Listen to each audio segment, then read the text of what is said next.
బులెటిన్లో breaking news చూస్తున్నాం. హైదరాబాద్ గచ్చిబౌలి సిద్దిక్ నగర్ లో పక్కకు వరిగిన భవనాన్ని కూల్చడానికి అధికారులు సిద్ధమయ్యారు. నిన్న సాయంత్రం 5 అంతస్తుల భవనం పక్కకు వరిగింది. దీంతో స్థానికులకు టెన్షన్ పట్టుకుంది. అది ఎప్పుడు కూలుతుందో అని భయపడ్డారు.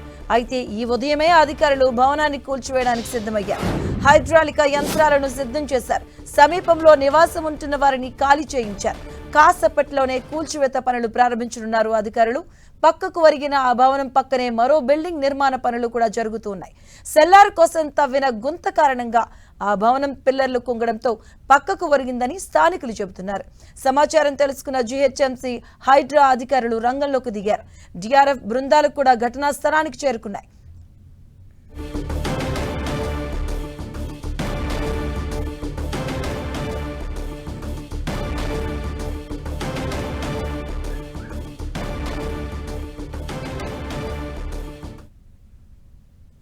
ఐదంతస్తుల భవనం ప్రమాదకరంగా పక్కకు వరగడంతో ఎలాంటి అవాంఛనీయ ఘటనలు చోటు చేసుకోకుండా అధికారులు ముందస్తు జాగ్రత్త చర్యలు తీసుకున్నారు.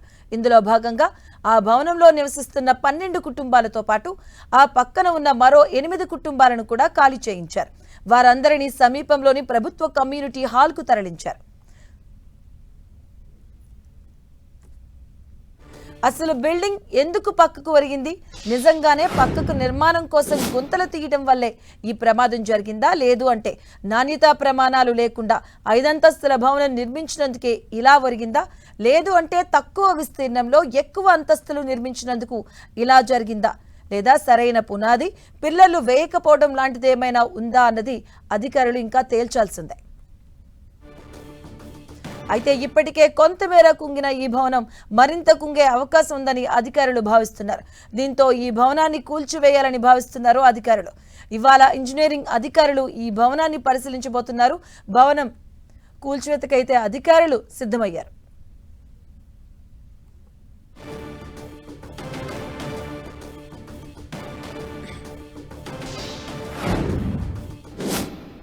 నా పేరు స్వప్న అండి. మాది నా G+ ఫ్లోర్ అయితే పక్కన ఆయన ఇల్లు కట్టినాయి కానీ గుంతలు తీయాల్సిన దానికంటే ఎక్కువ తీసిండు. దానివల్ల మా ఇల్లు గూలగొడతా అని అంటారు. అది ఉండడం వల్ల చుట్టుపక్కల వాళ్ళకి అందరికి ఇబ్బంది. అంటే గూలగొట్టనే కూడా మేము ఒప్పుకున్నాం. కానీ దాని బతుకుదెరువు మొత్తం దాని మీద, మా బతుకుదెరువు మొత్తం దాని మీదనే ఉంది. నా పిల్లలు చిన్న పిల్లలు ఊర్లో పొలం అమ్ముకొని వచ్చి కట్టుకున్నా నేను. మరి నా పిల్లలు ఎట్లా చదువుకోవాలి, మేము ఎట్లా బతకాలి, మాకు న్యాయం జరగాలి. ఓనర్ అన్న కాంట్రాక్టర్ అయినా వచ్చి మాకు ఏదో ఒకటి భరోసా ఇవ్వాలి. నేను కూలగొట్ట వద్దని అనట్లేను. ఎందుకంటే ప్రాబ్లం అవుతుందంటే చుట్టుపక్కల వాళ్ళకి అందరికి ఇబ్బంది అవుతుందంటే నేను కూడా ఒప్పుకుంటున్నా. కానీ నాకంటూ న్యాయం జరగాలి. నా పిల్లలు నా భవిష్యత్తు ఏంది? లేకుంటే మాకు న్యాయం జరగకపోతే మేము కూడా ఏదో ఒకటి చేసుకొని ఇది అవుతాం. దయచేసి మాకు న్యాయం చేయండి. 50 గజాలండి, 50 గజాలు మాకు న్యాయం చేయండి. ఓనర్ అన్న కాంట్రాక్ట్ అయినా ఏదో ఒకటి వచ్చి G+4 అండి, 5 కాదు. అది సరే చుట్టుపక్కల వాళ్ళందరూ కడతారు, మేము కూడా కట్టినాం కానీ పక్కన అయినా గుంతలు తీసినప్పుడు మాకు ఇన్ఫర్మేషన్ ఇయ్యలే. ఒరిగినటువంటి భవనాన్ని అయితే కూల్చివేతలకు అధికారులు సిద్ధమయ్యారు. ఇప్పటికీ అక్కడికి చేరుకుంటున్నారు. హైడ్రాలిక సామాన్లతో అధికారులు అక్కడ చేరుకున్నారు. దీనిపై మరింత సమాచారం మా ప్రతినిధి రాముడు అందిస్తారు. రాముడు. ఎస్ మధు, హైదరాబాద్ నగరంలో ఇదొక చర్చనీయాంశంగా మారింది. అనేక సందర్భాల్లో భవనాలు క్రాస్ కావడం, అవి పడిపోతుండేటువంటి పరిస్థితి, పక్క వాళ్ళందరూ కూడా భయభ్రాంతులకు గురి కావడం అనేది ఇప్పుడు కూడా గచ్చిబౌలి సమీపంలో ఉండేటువంటి సిద్దిక్ నగర్, ఇది ఐటీ ప్రాంతానికి చాలా సమీపంలో ఉంటుంది. ఐటీ ప్రాంతానికి పక్కనే మనం చూస్తున్నాం. ఐటీ కంపెనీలు ఇవన్నీ కూడా పక్కనే ఉండేటువంటి ఐటీ కంపెనీలు.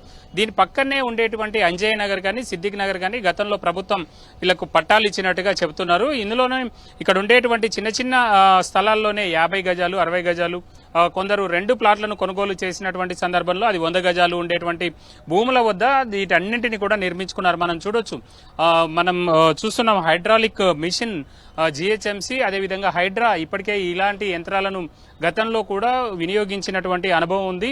మనం చూస్తే బహదూర్పురాలో కూడా ఈ విధంగానే భవనం G+3-4 అంతస్తులు ఉన్నటువంటి భవనము ఇదే పద్ధతిలో పక్కకు కుంగిపోయింది. మొత్తం సెల్లార్ మొత్తం కూడా కిందికి పడిపోయినటువంటి నేపథ్యంలో దానిని కూల్చారు. ఇదే యంత్రంతో కూల్చారు. ఇప్పుడు కూడా మనం చూస్తున్నటువంటి ఈ యంత్రంతో ఇక్కడ ఉండేటువంటి ఈ G+4 ఏదైతే భవనం ఉందో ఆ భవనాన్ని కూల్చనున్నారు. మనం చూస్తున్నట్టు చాలా చిన్న ప్రాంతం, దాదాపు 50 గజాలు 60 గజాల కంటే తక్కువ ఉండేటువంటి ఈ ప్రాంతంలో ఈ నిర్మాణాన్ని కూల్చడానికి కోసం ప్లాన్ చేస్తున్నారు. ఇప్పటికే ఇక్కడ ఉండేటువంటి విద్యుత్ శాఖకు సంబంధించినటువంటి విద్యుత్ లైన్లను అన్నింటినీ కూడా తొలగించారు. అక్కడ ఉండేటువంటి సిబ్బందిని DRF అదేవిధంగా విద్యుత్ శాఖలకు సంబంధించినటువంటి సిబ్బంది ఆ పనులు పూర్తి చేయగా పోలీస్ GHMCకి సంబంధించినటువంటి ఇంజనీరింగ్ శాఖ అధికారులు వీటిని కూల్చడం కోసం ప్రణాళికలు సిద్ధం చేస్తున్నటువంటి పరిస్థితి ఉంది.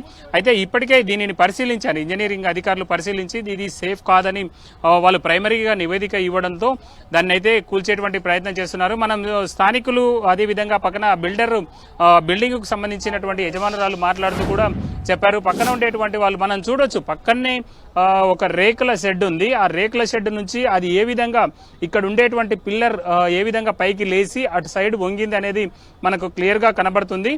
ఈ రేకుల షెడ్ కు సంబంధించినటువంటి దానిలో అలాగే దాని పక్కన ధనుంజయ్ ఇంకా కొంచెం ముందుకు చూపించేటువంటి ప్రయత్నం చేయి. పిల్లర్ ఏ విధంగా గోడకు దగ్గరగా వచ్చి ఆ పిల్లర్ అంతా కూడా ఆనుకొని ఉండేటువంటి పరిస్థితి చూడొచ్చు. ఆ విధంగా వచ్చినప్పుడు కింద బెడ్ వేయడానికి ఇంకా కొంత ఎక్కువగా లోపలికి తవ్వేటువంటి అవకాశం ఉంటుంది. బిల్డింగ్ సైడ్ కు కొంచెం ఒక అడుగు మేరకు లోపలికి కట్ చేసేటువంటి అవకాశం ఉంటుంది. కాబట్టి పిల్లర్ బెడ్ వేయడానికి దాని వల్లనే ఆ భవనం మనం చూస్తే 2 పిల్లర్లు అక్కడ చూడొచ్చు, 2 పిల్లర్లు ముందుకున్నాయి. అంతేకాకుండా లిఫ్ట్ కోసం కూడా ఒక పెద్ద గుంతను తవ్వారు. ఆ విధంగా తవ్వడమే ప్రధానంగా ఇది కుంగిపోవడానికి ఒక కారణం అనేది మనకు తెలుస్తున్నటువంటి పరిస్థితి.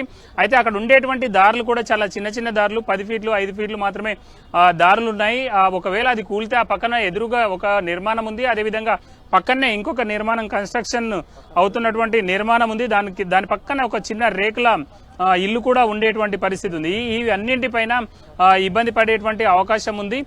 ఈ ఐటీ కంపెనీలు అన్ని కూడా దగ్గరగా ఉండడంతో ఇక్కడ ఉండేటువంటి వాళ్ళందరూ కూడా ఈ నిర్మాణాలు చేసుకొని వాటన్నింటినీ హాస్టల్స్ కు ఇవ్వడం ద్వారా కొంత ఆదాయాన్ని పొందుతున్నారు. లేదంటే కొన్ని కుటుంబాలకు రెంట్కి ఇవ్వడం ద్వారా ఆదాయాన్ని పొందుతున్నటువంటి పరిస్థితిని మనం చూడొచ్చు. మనం చూస్తే ఇప్పుడు ఈ నిర్మాణం దాదాపు 50 గజాల్లో ఉండేటువంటి ఈ నిర్మాణంలోనే 12 కుటుంబాలు నివాసం ఉంటున్నాయి అని అంటే ఎంత ఇక్కడ ఇళ్లకు కానీ రూములకు కానీ ఎంత డిమాండ్ ఉందో అర్థం చేసుకోవచ్చు. చిన్న రూమ్ అయినా సరే పక్కననే ఉండేటువంటి ఐటీ కంపెనీల వద్ద పనులు చేసుకొని ఇక్కడికి వచ్చి తమ జీవనం సాగిస్తున్నటువంటి పరిస్థితి అయితే ఉంది.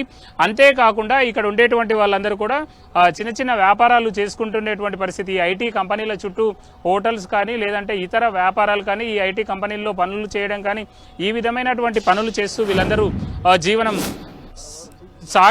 జీవనం సాగిస్తుండేటువంటి పరిస్థితి ఉంది. మనం చూస్తున్నాం ఈ హైడ్రాలిక్ మిషన్ మాలిక్ డెమాలిషన్స్ కు సంబంధించినటువంటి కంపెనీకి సంబంధించినటువంటి మిషన్ ఇది. చెప్పండి మధు. రాముడు, అంటే ఏ ప్రమాణాలను యూజ్ చేస్తూ ఈ బిల్డింగ్ ని కూల్చివేస్తున్నారు? ఎందుకంటే అక్కడ ఏరియాలు కూడా చూసుకుంటే చాలా దగ్గరగా ఉన్నాయి. మిగతా ఇల్లు కూడా వాటిని ఆనుకుని కూడా ఉన్న పరిస్థితి ఉంది. దానికి ఎఫెక్ట్ పడే అవకాశం కూడా కనిపిస్తుంది. సో ఎటువంటి ప్రమాణాలు యూజ్ చేస్తూ దీన్ని కూల్చివేస్తున్నారు అధికారులు? ఎస్ మధు, దీనికి సంబంధించి మనం ఒకసారి ధనుంజయ్ ఆ నిర్మాణాన్ని చూపించేటువంటి ప్రయత్నం చేయి. ఆ వాటర్ ట్యాంకులు ఉండేటువంటి ప్రాంతంలో చూడొచ్చు, దాదాపు 5-10 అడుగుల కంటే ఎక్కువ తేడా లేదు. కాబట్టి అక్కడ ఏమాత్రం అది డిస్టర్బ్ అయినా కూడా అటు సైడ్ పడిపోయేటువంటి అవకాశం ఉంటుంది. కాబట్టి ఇప్పుడు అక్కడ సైడ్ వంగింది కాబట్టి అక్కడ సైడ్ నుంచి కాకుండా ఇటు సైడ్ నుంచి కూల్చేటువంటి ప్రయత్నం చేస్తారు. పైన ఉండేటువంటి రేకుల షెడ్ ఒకటి రూమ్ వేశారు కదా, ఆ రూమ్ సైడ్ నుంచి కూల్చేటువంటి ప్రయత్నం చేస్తారు.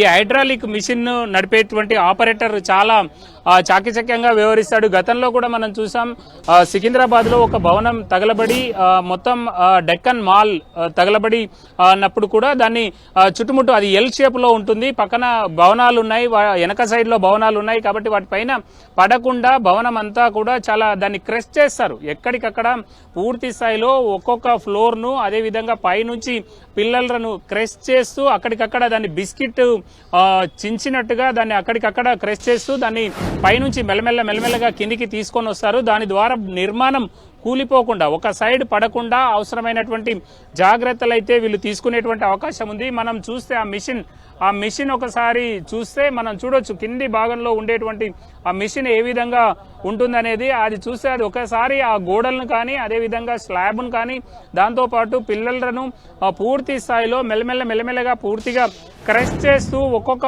ముక్కను కిందికి వదులుతూ వచ్చేటువంటి అవకాశం ఉంటుంది. ఈ మెషిన్ మనకు హైదరాబాద్ నగరంలో ఇది ఒకటే భారీ యంత్రం ఉంది. దీనిని ఇటు జిహెచ్ఎంసీ కానీ ఇప్పుడు హైడ్రా కానీ పూర్తి స్థాయిలో ఎంగేజ్ చేసుకున్నటువంటి పరిస్థితి ఉంటుంది. ఏదైనా నిర్మాణానికి సంబంధించి ఇమీడియట్లీగా కూల్చడం కోసం వీలైనంత వేగంగా వాళ్ళని ఇక్కడికి రప్పిస్తున్నటువంటి పరిస్థితిని మనం చూడొచ్చు. గతంలో డక్కన్ మాల్ కానీ బహదూర్పురాలో ఇదే విధంగా బిల్డింగ్ వంగిపోయినప్పుడు అంటే ఒక సైడ్ క్రాస్ అయినప్పుడు దాన్ని కూల్చడం కోసం కానీ అదేవిధంగా పెద్ద నిర్మాణాలను సైతం 5-6 ఫ్లోర్లు ఉండేటువంటి నిర్మాణాలను కూడా పక్కన ఉండేటువంటి నిర్మాణాలకు ఎలాంటి ఇబ్బందులు రాకుండా అవసరమైనటువంటి చర్యలు తీసుకుంటూ వీళ్ళైతే కూల్చివేస్తున్నటువంటి పరిస్థితి మనం చూడొచ్చు. ఆ విధంగా జిహెచ్ఎంసీ పరిధిలో ఉండేటువంటి అక్రమ నిర్మాణాల విషయంలో కానీ అదేవిధంగా ఈ విధమైనటువంటి ప్రమాదకర స్థితిలో ఉండేటువంటి నిర్మాణాలను కూల్చే విషయంలో కానీ ఈ మాలిక్ డెమాలిషన్స్ కు సంబంధించినటువంటి ఈ మిషన్ హైడ్రాలిక్ మిషన్ మీద చూడొచ్చు. గతంలో మీరు అన్నట్టు 2023లో బహదూర్పురలో జరిగినటువంటి ఆ భవనాన్ని కూల్చివేతలకు సంబంధించి కూడా మనం 10 టీవీ స్క్రీన్ మీద ఇప్పటి వరకు కూడా చూసాం గతంలో జరిగింది. సో అక్కడ కొంచెం స్పేసియస్ గా ఉన్నటువంటి సందర్భం కూడా కనిపిస్తుంది. కానీ ఇక్కడ ఇప్పుడు కూలుస్తున్నటువంటి ఇల్లు మధ్యలో ఉంది, అంటే చుట్టుపక్కల కూడా చాలా ఇల్లు కూడా కనిపిస్తున్నాయి. ఎలాంటి చర్యలు చేపట్టారు అక్కడ చుట్టుపక్కల ఉన్నటువంటి స్థానికులు కూడా ఏమంటున్నారు అసలు? ఎస్, అంటే ఇక్కడ ఉండేటువంటి స్థానికులు కూడా కొంత ఆందోళనకు గురవుతున్నటువంటి పరిస్థితి అయితే ఉంది మధు. చుట్టుముట్టు ఉండేటువంటి ఇళ్ల వాళ్ళు మా ఇళ్లకు ఎక్కడ ఇబ్బంది వస్తుందో, ఒకవేళ ఇది మిస్ అయి మా ఇళ్ల పైన పడితే మా ఇళ్లకు కూడా పూర్తి స్థాయిలో ఇబ్బంది జరిగేటువంటి అవకాశం ఉంది అనేది వాళ్ళు ఆందోళన చెందుతున్నటువంటి పరిస్థితి ఉంది. మనం చూస్తే దీని చుట్టుముట్టుగా ఉండేటువంటి 3 భారీ నిర్మాణాలు, ఒకటేమో భారీ నిర్మాణాలు ఇప్పటికే పూర్తి అయిపోయి ఉన్నాయి. అదేవిధంగా ఒకటేమో పక్కనే ఉండేటువంటి రేకుల షెడ్ ఒకటి ఉంది, అక్కడ కూడా కుటుంబాల నివాసం ఉంటున్నట్టుగా మనకు చెప్తున్నారు. దాంతోపాటు నిర్మాణంలో ఉండేటువంటి ఒక ఇల్లు, దాని పక్కన ఒక చిన్న రేకుల ఇల్లు కూడా ఒకటి ఉన్నాయి.